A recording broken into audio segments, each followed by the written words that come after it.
fayrasku waa faylal soo gala kombiyuutarkaaga ha kaa soo raacan internetka ama ha kaaga hareen flash aad gelisay. haddaba faylashaasi haddii aadan ka saarin way tarmayaan wayna badanayaan waxayna buuxinayaan spaceka kombiyuutarkaaga ayagoo wax u dhimaya xawaarihiisa yareynayana kombiyuutarka performancegiisa.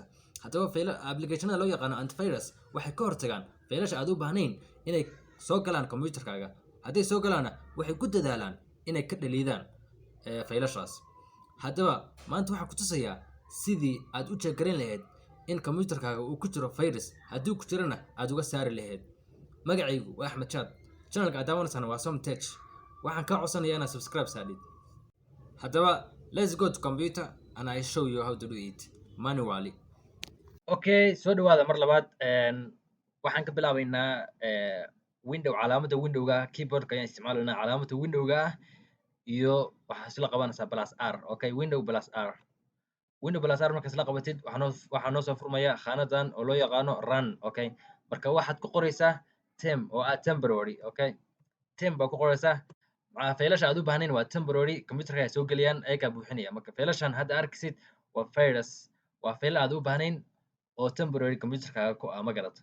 marka faylashan haddaadan ka saarin way tarmayaan way badanayaan. okay, marka si aan u dhaliidno control plus A waa oranayna kulligood waa dhalideena. okay, and shift plus delete permanently delete. okay, shift plus delete. okay, haddaad delete ku dhufatid waxay ku galayaan recycle binka. marka shift plus delete waxa weeye permanently delete. okay, continue. waa first step way first step.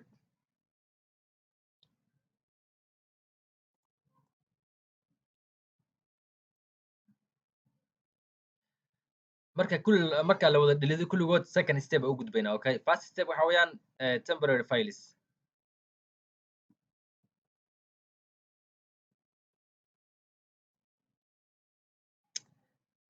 u dhaliidaya. okay, faylashan wax kaa soo raaci karaan internetka ama waxay kaaga hari karaan flash. inta badan internetka ayay kaa soo raacaan, ma garat. internetka ayay kaa soo raacaan dabeetna computerkaaga memorigiisa ayay buuxinayaan, space badan ayay kaa cunayaan. dabeetna markuu memoriga buuxsamana xawaarihiisa computerka ayaa isdhimaya, ma garat. computerku xawaaro badan ma yeelanayo.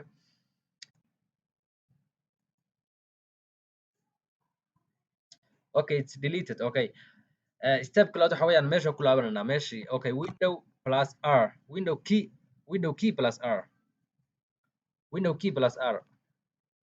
okay, okay, calaamada percentage-ka ayaa qoraysaa percentage tem oo ah temporary, haddana percentage mar labaad. okay, dabeetna okay waa odhanaysaa. waa kuwan faylashan ayaguna waa virus. control plus A waa odhanaysaa.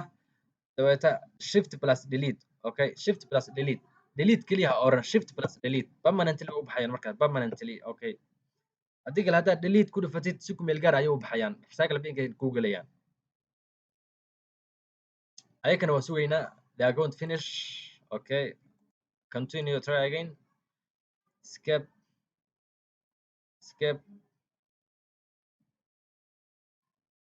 okay, qodobka tilaabada labaad weeyaan.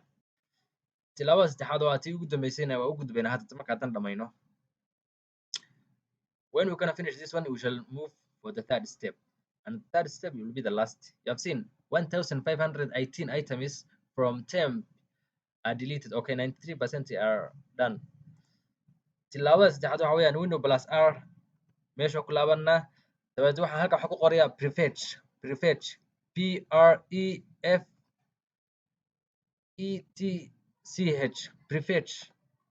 dabeetna okay waa odhanaysaa. waa kuwan ayaguna. okay, hadduu ku weydiiyo hadduu boxer ku saaro user account waxaa odhanaysaa permit baa odhanaysaa ama continue. laakiin hadda aniga ima soo saarin, laakiin inta badan dadka box yar buu saaraa way ku qoran tahay continue ama permit. marka kuwaana sidii waa dhalideena control plus A and then shift plus delete. yes, tick sir, try again, tick sir, skip. okay, now my computer is virus free. okay, in this computer I'm not using any antivirus. I don't have any antivirus because I do it manually. okay, once a week or sometimes every day. when I use internet a lot, then I need to clean my laptop. I do like that. okay, that's how I clean my laptop because I'm not using any antivirus. I just use only Window Defender. And a window defender, I think sometimes it needs internet. So that's all. Okay, that's how you can do your computer to clean from the virus or temporary files that you don't need it. Okay, marka